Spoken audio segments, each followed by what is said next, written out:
This is the all-new Skyline Innovations Rampage. So without further ado, let's get right into it here. Same box as with the Raptor here. Very nice presentation. Let's just get everything out. Got some more frame bits and bobs. We've got a little antenna holder, nylon 3D printed with the black antenna tubes that are super durable. Battery strap. Got some stickers. That's awesome.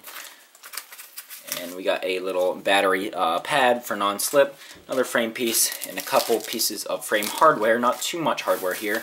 Then here we have the main frame already pre-assembled. This is how it comes here, like that. So hopefully, as you can probably tell through here and probably through the thumbnail, this frame actually utilizes vertical arms. So instead of having the arm horizontal and have all this blocking the wind, you basically flip the arm upwards and now you only have a much smaller section cutting through the wind. So it should decrease the air resistance quite a bit. And now this is by no means the first vertical arm frame. There have been a couple. I think the first might have actually been the Catalyst Machine Works Stig. And then maybe the Fossil Stuff Revo. Once again, that's just my thoughts. I actually don't know which was first or whatever. And there's been quite a few since then. This has actually been in development for a couple months now. Peng from Skyline actually showed me some early pictures of this. But they had various issues that they had to work out, and it just delayed the production, but here it finally is. So the frame keeps with the general Skyline principle, one tool operation. You can see there are actually press fit nuts and these little aluminum brackets here, so it only requires one tool, just a, I believe it's 2mm Allen key hex wrench here to tighten everything up. You don't have to hold anything with pliers or anything, which is really nice. And we can see some little embedded nuts in the arm here. Now for the motor mounts, you can see it's just this little plate here on the arm. It only takes one screw to put in, and it tightens down that nut there and then holds under this notch, so I think that's really good. And he actually told me these were specifically designed to reduce the motor vibrations coming into the flight controller. So I'm actually going to hard mount the motors to see if that actually is true. And here we have a little hole for zip ties, because obviously you want to run a 4-in-1 ESC on this and run your wires into the middle. And the ESC, which I'll be using, is the Speedix IS 30 amp 4-in-1 here, and this just fits in the bottom like this. It fits fine in there, and you just hang it down. You put bolts, nylon bolts down for that, and then you put the flight controller on top here. So looking at the rest of the hardware, we just got a few pieces here. These are the top side plates. And this is the, I believe, the antenna mounts, and to hold the rest of it on. There's not actually much hardware included in this because this comes pre-assembled here. So these pieces here basically just go on the front like this. There we go. And put this one on.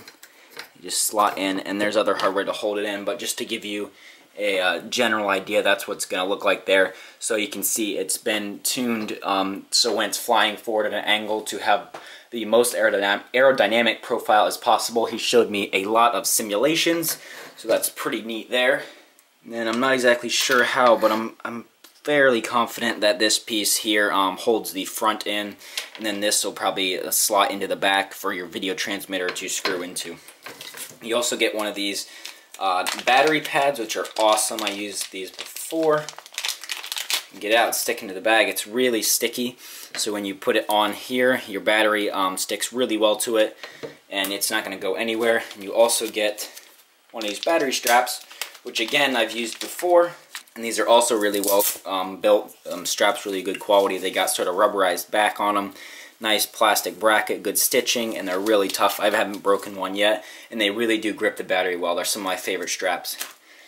And you also get this little nylon printed antenna holder. You can see there's a standoff embedded in there. This is printed out of nylon, 3D printed, so it's not going to go anywhere. And then these antenna tubes, you can straighten them out, and they just stick in there. And this goes, I believe, right in the back here to hold your antennas up. So let me get the rest of the frame built real quick, and then I'll take some measurements and give you some more info on it. Alright, and there we go. That's all built. Only took me a few minutes to figure out. It wasn't that complicated. This part in the front with the nut and the longer screw that was in its own separate bag, it just fits through these holes here, and then it slides down. And I wasn't sure if the nut goes in between them or on top, but that seemed to make the most sense to me. And then that screw goes up through. And there will be an exploded build diagram, but it's not currently out since this is pre-release. And then in the back, you just have a standoff that goes through and one up here, and that holds the main top section all together, and it is very strong there. And it's just this one screw, and then you'll be able to lift the whole section off because it just all slots in and then screws down. So it's only one screw to remove the top, so that'll make repairs very easy, and I don't think it's gonna go anywhere. If you noticed all these holes up here, they're all equally spaced, so you can add extras here like these standoffs, or you can take that out and add something like this. It's a sort of just a little top for it, make it a little bit more aerodynamic if you replace that standoff and put it in there. And those just screw in, as well as something like this Gopro mount here that they made. You can just fit it in there and then put screws through these standoffs and bolt it down, and it'll be secure in place and actually keeps the GoPro decently low. It's not the best low height, but it's pretty good. But these holes are awesome because it really just, if you have a 3D printer or if you want to design a part, you can pretty much make anything to fit these standard holes and it'll work. And now these files, these prints do not come with a kit. These are extras. However, the files for this top plate and the GoPro session mount are available for free on the website. You can see this just fits a session right in there, and then it'll go in. Okay, so once again, if we just take a look at the arm motor mounts, I'll actually take one off for you here so you can see it a little bit better. Really tight fitting. There's a nylock nut on the bottom there, so there's no chance of these coming out. And once again, only one screw. Very simple, but yet very secure. Keeps the weight down a little bit here. We have a countersunk screw hole here. Let me get this out. It's kind of have to wiggle it out. There we go. So that's that. You can see just this real simple piece here. And there's the overall arm design. And now the arms themselves are 4mm thick. And I believe they do, it looks like they do taper out a little bit towards the end. They're probably about 12mm here. And by the end, they're probably about 8mm. I can't say exactly. But then this piece just goes back, slots under, and then you put the screw back in, and that'll be nice and good there. And these screws, they fit flush, so your motor can sit over them, and you do have access to your 4 motor holes from the bottom. In terms of general overall quality of the carbon, it is very, very good. Just like when I got the Skyline Raptor 210 here, I was very impressed with the carbon. It's just really clean, really smooth cuts, absolutely no burring on any of the holes, and it just feels really strong. It's super stiff and just feels really good in your hand. For the arms attaching, once again, they are 4mm, and they just come in. They have pretty large slots, a peg in here to stick at the top, and then on the bottom, they have sort of a longer slot for them to stick through. And then there is an aluminum bracket in the middle here. This is 7075 aluminum. All these screws included are all 7075, so that's nice. They should be a little bit more durable than 60XX stuff. And that grips around it, and then you have a screw from the top and bottom holding it in, and that holds it very, very well. Now, people's concern is that with a slot design like this, over time it can degrade, but it holds it really well in there, and this slot kind of holds it more horizontally since it's longer. And then this one forward and backwards as well as horizontally with the screws there. So I don't think there's any concern with that. If I press as hard as I can get a little bit of movement, but I think that's mostly just the flex of the arms since they're now oriented this way. Because if you go up and down against the arm this way and try and push into it, there's absolutely no way you're going to get any flex. So when you're thrusting with your motors, you're going to get no flex there, so that might change the in-flight feel a little bit as well. So as for the other vertical frames on the market, a lot of them I think are a pretty good design, but I've looked pretty closely at them and they just don't seem the most durable to me, which I mean, if you're in a race, you don't need that super durability because if you crash, you're down anyways. But I think this is definitely going to be probably one of the most, if not the most durable vertical frame arm designs, and that brings me to the weight here. So let's see how much this weighs. So we're coming in at 95 grams, which is exactly where he told me. So 95 grams. And if we add, let's just say, this antenna mount, everything, let's just add as much as possible to see a max weight on this frame here, just to get an idea. Let's just add everything. and that's 122, but that's a lot of the extras in there. So it certainly isn't the lightest frame, but once again, for vertical arm design, you need 4mm thickness, because he was telling me about vibration issues with 3mm, and I think it's just going to be super durable. Just real quick, let's also weigh this GoPro mount. This is printed in nylon. Only 11 grams. It's actually really respectable, because a lot of TPU GoPro mounts I have are like 20 grams plus, and this includes the aluminum standoff, so that's also great. So if we take a look at the bottom plate here, this is, I believe, 2mm carbon here, and this top one is 2.5, as well as the 2 side plates for the top are 2mm, and this plate that holds the front end for extra strength is 2.5 there.